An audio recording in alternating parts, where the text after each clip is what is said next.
اللهم صل على سيدنا محمد.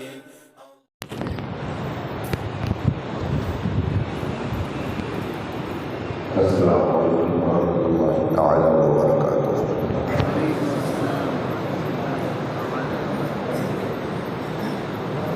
نحمده ونصلي ونسلم على حبيبه الكريم أما بعد. أعوذ بالله من الشيطان الرجيم. بسم الله الرحمن الرحيم.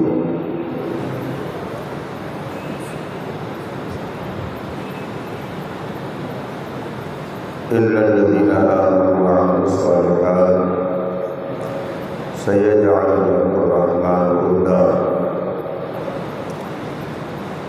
صدق الله العظيم وصدق رسوله النبي الأمين الكريم ونحن على ذلك من الشاهدين والشاكرين والحمد لله رب العالمين.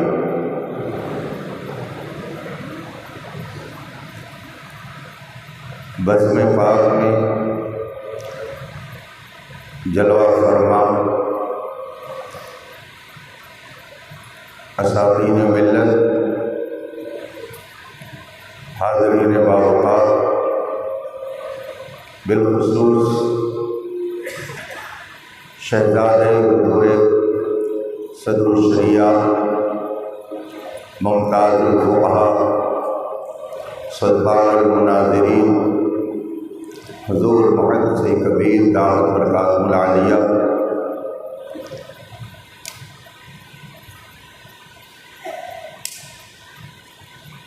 اور خانوادہ صدر الشریعہ کے وہ جملہ ماء الوجود جن کی روشنی سے آج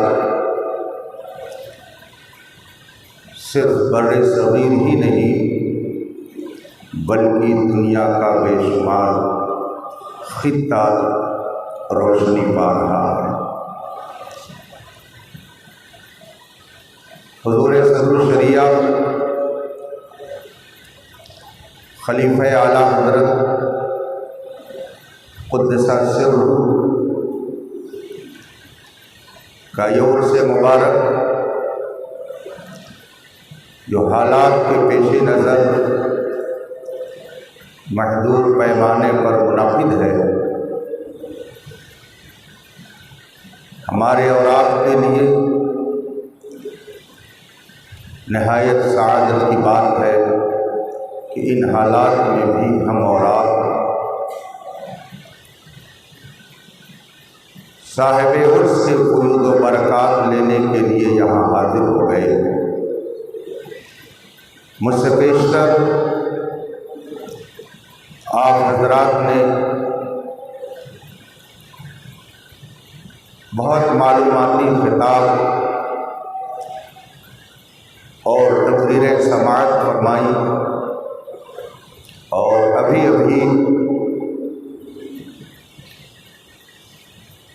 جو ولولہ خیز خطاب آپ نے سنا،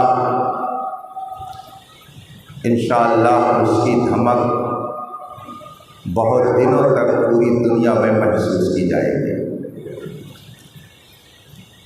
دو چند منٹ کے لیے میں آپ کے درمیان حاضر ہوں. آئیے مصطفیٰ جان رحمت سرور کائنات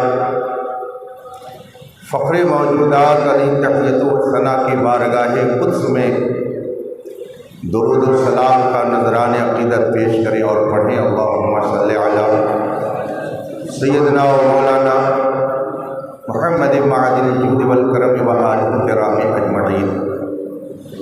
حضرات، اللہ رب العزت اپنے دین کی حفاظت کے لیے ہر دور میں ایک ایسی جماعت کو کھڑا کرتا رہے گا جو اسلام پر ہونے والے حملوں کا جواب دے گی، اور جس جماعت کے ذریعہ اسلام کی سچی تصویر امت مسلمہ کے سامنے بے غبار آئینے کی طرح موجود اور باقی رہے گی۔ 1400 سال کی تاریخ اٹھا کر آپ دیکھیں، رسول پاک صلی اللہ علیہ وسلم کے اس ظاہری دنیا سے تشریف لے جانے کے بعد سے لے کر اب تک ہر دور میں کسی نہ کسی نام سے فتنے بھی اٹھے، مگر ان فتنوں کی سرکوبی کے لیے اللہ نے بہتر سے بہتر انتظام بھی فرمایا۔ یزیدیت کا فتنہ ہو، اعتزال کا فتنہ ہو، تشبیہ و تجسیم کا فتنہ ہو، یا اس دور آخر میں دیوبندیت و وہابیت اور رافضیت کا فتنہ ہو، ہر فتنے کو ختم کرنے کے لیے اللہ نے کسی نہ کسی شخصیت کو کھڑا کیا ہے۔ جس وقت دنیا میں فتنے وہابیت نے سر ابھارا، رب کائنات نے اپنے فضل اور اپنے کرم سے رسول پاک صلی اللہ علیہ وسلم کے وفاداروں کے ایمان کی حفاظت کے لیے بہت سارے جلیل القدر علماء کو پیدا فرمایا، مگر پوری دنیا میں جو نام سب سے نمایاں، جس کا کردار سب سے اعلیٰ، جس کا کارنامہ سب سے بلند، جس نے باطل کے خلاف سینہ سپر ہو کر حق کی آواز کو بلند کیا اور ہر باطل فتنے کی سرکوبی کے لیے اپنی زندگی کو وقف کر دیا، دنیا اسے مجدد دین و ملت امام احمد رضا کے نام سے جانتی ہے۔ میں نے ایک موقع پر چند علماء کے درمیان یہ بات رکھی کہ دنیا میں بہت ساری جگہوں پر بڑے بڑے علماء موجود تھے، مگر کیا وجہ ہے پورا کا پورا صوبہ، پورا کا پورا ملک بدعقیدہ بن گیا، مگر ہندوستان ہزار کوششوں کے باوجود وہابیت و بدعقیدگی کی گود میں مکمل طور سے نہیں جا سکا، بلکہ 70 سے 80% تک مسلم آبادی آج بھی اپنے نبی کے ساتھ سچی وفاداری کا دم بھرتی ہے۔ کیا وجہ ہے؟ ایران شیعیت کی گود میں چلا گیا، حجاز وہابیت کی گود میں بیٹھ گیا۔ کیا وجہ ہے؟ بے شمار ممالک بدعقیدگی کی زد میں آ گئے، مگر ہندوستان آج بھی نبی کے وفاداروں سے بھرا ہوا ہے۔ چند علماء کے سامنے جب میں نے یہ بات رکھی تو ان میں سے ایک صاحب نے فرمایا، صحیح بات یہ ہے کہ دیگر ملکوں میں کوئی احمد رضا نہیں تھا، ہندوستان میں اللہ نے امام احمد رضا پیدا فرمایا، جس نے ہندوستانی مسلمانوں کے دین کے تحفظ کے لیے جو کام کیا ہے صبح قیامت تک اسے بھلایا نہیں جا سکتا۔ اس کی خدمات ہی کی بدولت جس طرح سے ہندوستانی مسلمانوں کا ایمان محفوظ ہے، دنیا کے جس خطے میں چلے جائیے ان کی خدمات کا آپ کو وہاں بھی جلوہ نظر آئے گا۔ تبھی تو دنیا کہہ رہی ہے ڈال دی قلب میں عظمت مصطفیٰ سیدی اعلیٰ حضرت پہ لاکھوں سلام۔ دنیا کے جس خطے میں چلے جائیے جہاں پر اہل سنت و جماعت کے لوگ پائے جاتے ہیں، وہاں پر آپ کو امام احمد رضا کے افکار و نظریات کو پھیلانے والے بھی ملیں گے۔ امام احمد رضا قدس سرہ کے خانے علم سے فیض یاب ہونے والوں کی ایک لمبی فہرست ہے، مگر ان میں نمایاں نام حضور صدر الشریعہ بدر الطریقہ علامہ امجد علی اعظمی علیہ رحمت و رضوان کا ہے۔ آپ امام احمد رضا کے احب الخلفاء کہے جاتے ہیں۔ خلفاء میں جو امتیاز حضور صدر الشریعہ کو حاصل تھا وہ اور کسی کو نہیں حاصل تھا۔ ایسا نہیں کہ صدر الشریعہ علیہ رحمت و رضوان کسی تملق و چاپلوسی کی بنیاد پر اس منصب پر فائز ہوئے تھے۔ رب قدیر نے اپنے کرم سے جو صلاحیتیں صدر الشریعہ کو دی تھیں، ان صلاحیتوں کے ذریعہ اعلیٰ حضرت نے پوری دنیا میں جو فقہ حنفی کا پیغام پہنچانے کا کام کیا ہے، اس کی بدولت صدر الشریعہ احب الخلفاء کہے جاتے تھے۔ اعلیٰ حضرت کے فیض و برکات کے عظیم چشمے کا نام صدر الشریعہ ہے۔ اعلیٰ حضرت قدس سرہ کے حاضر باشوں میں ایک لمبی فہرست ہے، مگر حضور صدر الشریعہ علیہ رحمت و رضوان نہایت ممتاز اور منفرد نظر آتے ہیں۔ جس طرح سے حضور صدر الشریعہ رحمت اللہ تعالی علیہ اعلیٰ حضرت کے حب الخلفاء ہوئے، اور حضور صدر الشریعہ نے اپنی زندگی کے آخری لمحے تک امام احمد رضا کے افکار و نظریات کو پوری دنیا میں پھیلایا، اور جس اخلاص کے ساتھ وہ بریلی سے وابستہ رہے کہ ایک جلیل القدر عالم نے جب یہ تحریر فرمایا اور میں نے پڑھا تو میری حیرت کی انتہا نہ رہی کہ سرکار مفتی اعظم ہند رضی اللہ تعالیٰ عنہ کی بارگاہ میں صدر الشریعہ کا ذکر آ گیا۔ حضور مفتی اعظم ہند کی آنکھیں نمناک ہو گئی اور فرمایا یہ صدر الشریعہ کا اخلاص تھا کہ انہوں نے بریلی ہی کو اپنی زندگی کے آخری لمحے تک اپنا گھر سمجھا۔ وہ کثیر التعداد طلبہ کے استاذ تھے، با اثر پیر تھے، شیخ تھے، ان کی شخصیت علمی شخصیت تھی۔ اگر وہ چاہتے تو اپنا ایک الگ دارالعلوم قائم کر کے اس پر تنہا قابض ہو جاتے، مگر اخلاص نے انہیں یہ کرنے نہیں دیا۔ انہوں نے بریلی ہی کو اپنا وطن سمجھا۔ جس کے اخلاص کی داستان پوری دنیا میں پڑھی جا رہی ہے، اس ذات کا نام صدر الشریعہ ہے۔ اس ذات نے قوم کو جو عطا کیا، پوری جماعت کے خانوادوں کے آپ حالات معلوم کر لیجئے تو آپ کو یہ محسوس ہوگا کہ حضور صدر الشریعہ کا فیضان جس طرح سے آج پوری دنیا میں عام و تام ہے، آپ کو کم خانوادے اس طرح سے دکھائی دیں گے۔ حضور صدر الشریعہ رحمت اللہ تعالی علیہ نے امت مسلمہ کی رہنمائی کے لیے ایک عظیم کتاب جو بہار شریعت لکھی۔ جماعت اہل سنت تو جماعت اہل سنت ہے، کسی بد عقیدہ طبقے میں بھی آج تک اس کے مقابل کوئی کتاب نہیں لکھی جا سکی۔ زبان اتنی سستہ اور شائستہ، 100 سال پرانی زبان۔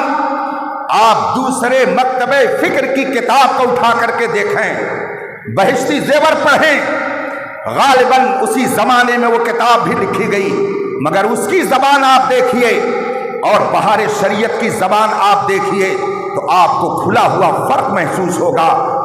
بہار شریعت کی زبان ایسا محسوس ہوتا ہے کہ آج کے ماحول میں لکھی ہوئی زبان ہے۔ اس زمانے میں جو اردو بولی جاتی تھی اس سے ہٹ کر کے صدر الشریعہ نے جو زبان استعمال کی، جو سلاست ہے، جو روانی ہے، جو عمدگی اس کے اندر ہے، جو ترکیب کا حسن ہے، آج بھی الحمدللہ اس کے جلوے سے لوگوں کی آنکھیں روشن ہیں۔ جبکہ آپ بہشتی زیور اٹھا کر کے دیکھ لیجئے تو پتہ چل جاتا ہے چند سطر پڑھنے کے بعد ہی کہ یہ اس زمانے کی کتاب نہیں ہے، کسی اور زمانے کی کتاب ہے۔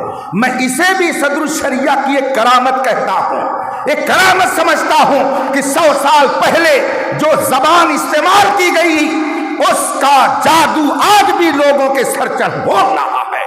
حضور صدر الشریعہ رحمت اللہ تعالی علیہ نے جس وفاداری کے ساتھ امام احمد رضا کے افکار و نظریات کو پوری دنیا میں پھیلایا۔ حضور صدر الشریعہ علی رحمت و رضوان کے بعد آپ کے شہزادوں نے ہند و پاک میں جو کام کیا، علامہ عبد المصطفیٰ اظہری علیہ رحمت و رضوان نے پاکستان کی سرزمین پر جو عظیم الشان کارنامے انجام دیے، آپ اسے بھی مطالعہ میں لا سکتے ہیں، مگر ہم جنہیں اپنے ماتھے کی آنکھوں سے دیکھ رہے ہیں، جن کے کارناموں کو ہم سن بھی رہے ہیں، دیکھ بھی رہے ہیں، ماتھے کی آنکھوں سے جس کا مشاہدہ کر رہے ہیں، وہ ذات حضور محدث کبیر کی ہے۔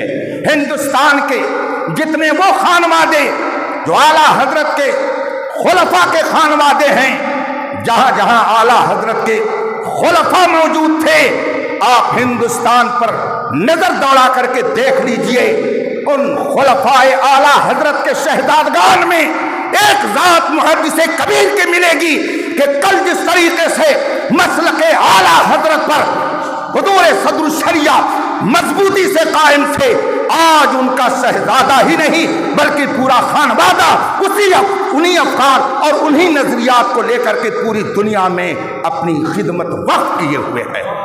حضور محدث کبیر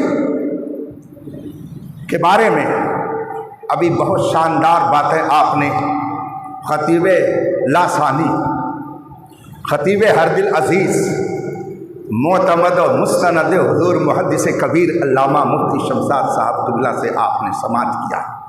مجھے 25 سال پہلے کی بات یاد آ گئی جب حضرت مفتی شمشاد صاحب حضرت کے حوالے سے گفتگو کر رہے تھے۔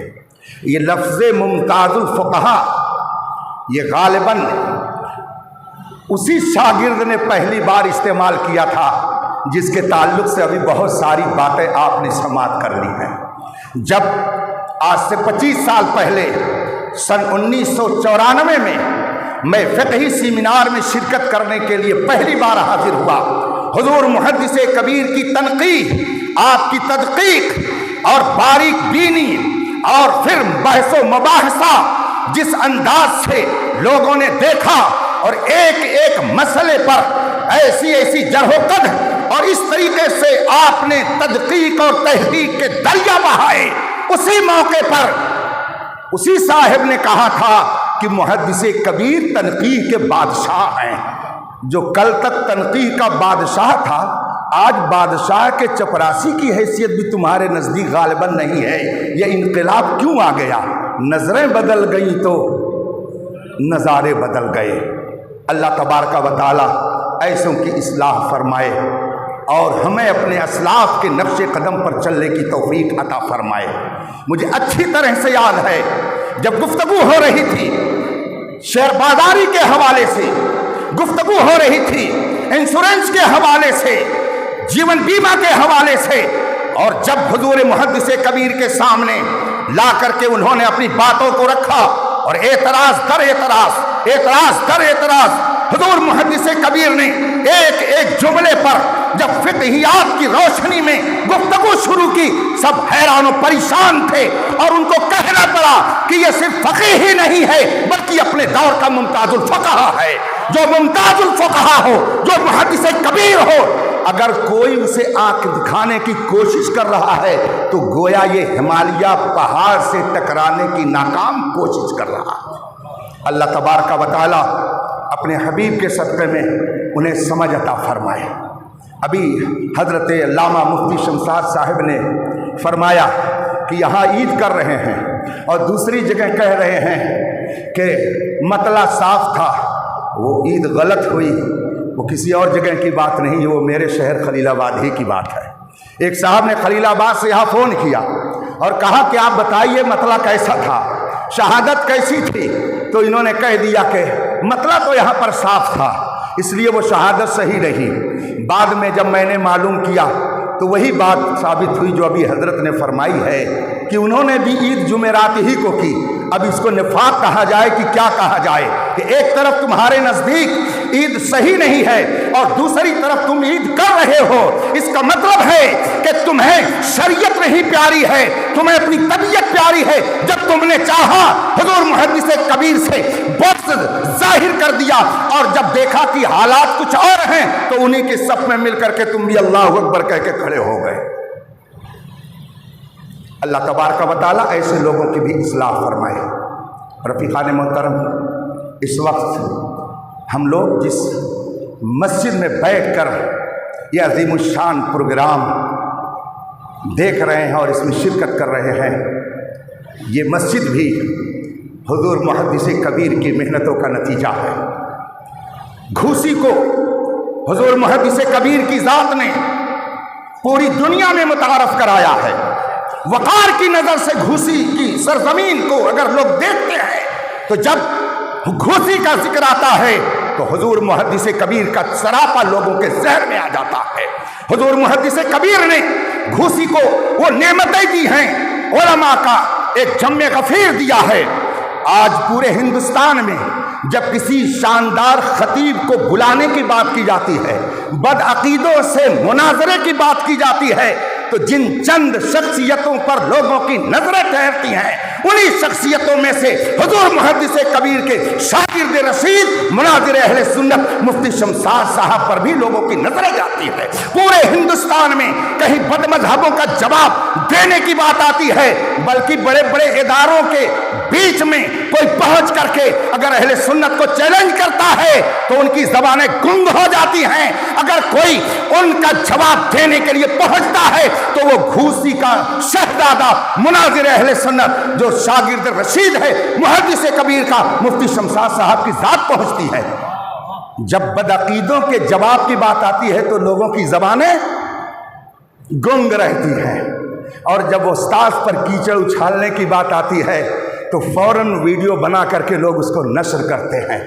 میں نے 3-4 روز پہلے ایک مقولہ پڑھا، المصیب باشیاخہ کالباحث عن حتفہ بظلفہ، اس کا ترجمہ بھی اس میں لکھا ہوا تھا، المصیب باشیاخہ، اپنے شیوخ اپنے اساتذہ کے ساتھ بدسلوکی کرنے والا اس بکری کی طرح ہے جو اپنے کھر سے اپنی موت کا سامان فراہم کرتی ہے۔ جو لوگ اپنے مشائخ اپنے اساتذہ کے ساتھ بدسلوکی کرتے ہیں اور بلا وجہ بدسلوکی کرتے ہیں، وہ اس بکری کی طرح ہے جو اپنے کھر سے اپنی موت کا پیغام خود لے کر کے آتی ہے۔ حضور محدث کبیر نکالی سینکڑوں نہریں کہ پانی کچھ تو کم ہوگا، مگر پھر بھی میرے دریا کی طغیانی نہیں جاتی۔ پورے شرق و غرب میں آپ ہندوستان کے جس خطے میں چلے جائیے، میں نے اس دوران مخالفین سے بھی پوچھا، آپ بتائیے محدث کبیر کے معیار کا کون ہے؟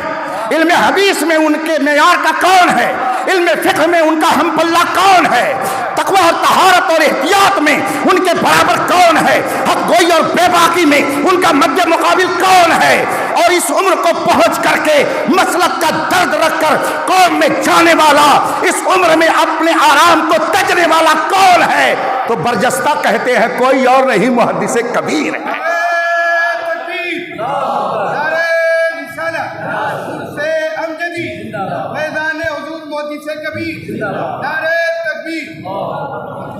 اکیلا ہوں مگر آباد کر دیتا ہوں ویرانہ، یہ شان محدث کبیر کی ہے۔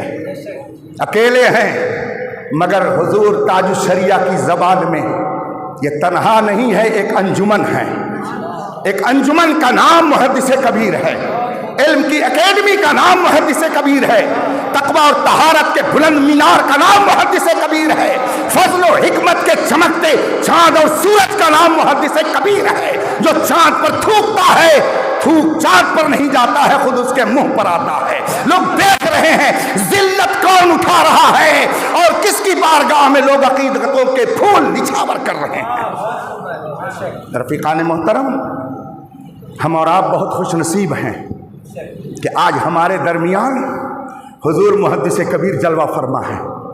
جب کوئی مشکل مسئلہ پیش آتا ہے تو ہم محدث کبیر کی طرف رجوع کرتے ہیں۔ ہم نے بددیانتوں کی بددیانتی کو بھی دیکھا ہے چاند رات میں، جبکہ ہم نے 10 بجے کے قریب اپنے شہر خلیل آباد سے یہاں شہادت کے لیے بھیجا، 12 بجے کے قریب رات میں میرے ایک استاد محترم کا فون آیا، فرمانے لگے مولانا میں ذرا متردد ہو گیا، شک و شبہے میں پڑ گیا ہوں۔ میں نے کہا حضرت کیا بات ہے؟ انہوں نے فرمایا میں نے شہادت کے لیے گھوسی بھیج دیا ہے، لیکن فلاں صاحب نے فون پر جب مجھ سے بات کی تو انہوں نے کہا کہ 3-4 لوگوں کی شہادت غیر معتبر ہے، تبھی سے میں پریشان ہوں، کروں تو کیا کروں؟ ان کی اس بات سے میں شک میں پڑ گیا ہوں، شہادت کے لیے تو میں نے بھیج دیا ہے۔ ہم نے کہا حضرت کہاں سے بتایا؟ کہا وہ کہہ رہے تھے بہار شریعت میں لکھا ہوا ہے کہ جب مطلع صاف ہو تو ایسی صورت میں کثیر لوگ چاہیے، اس لیے کثیر تو ہے نہیں 4، تو میں تردد میں پڑ گیا ہوں۔ میرے بغل میں بہار شریعت رکھی ہوئی تھی، میں نے کہا حضرت اگر اجازت ہو تو آگے کا جملہ بھی میں عرض کر دوں۔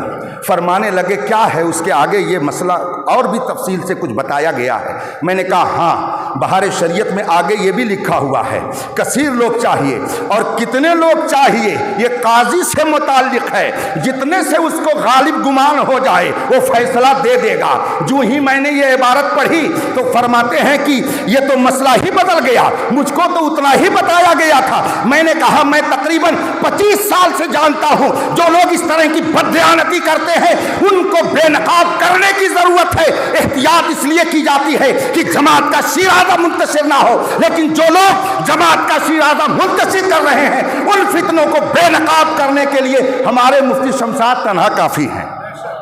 اللہ تبارک و تعالی ایسے فتنوں سے ہماری حفاظت فرمائے۔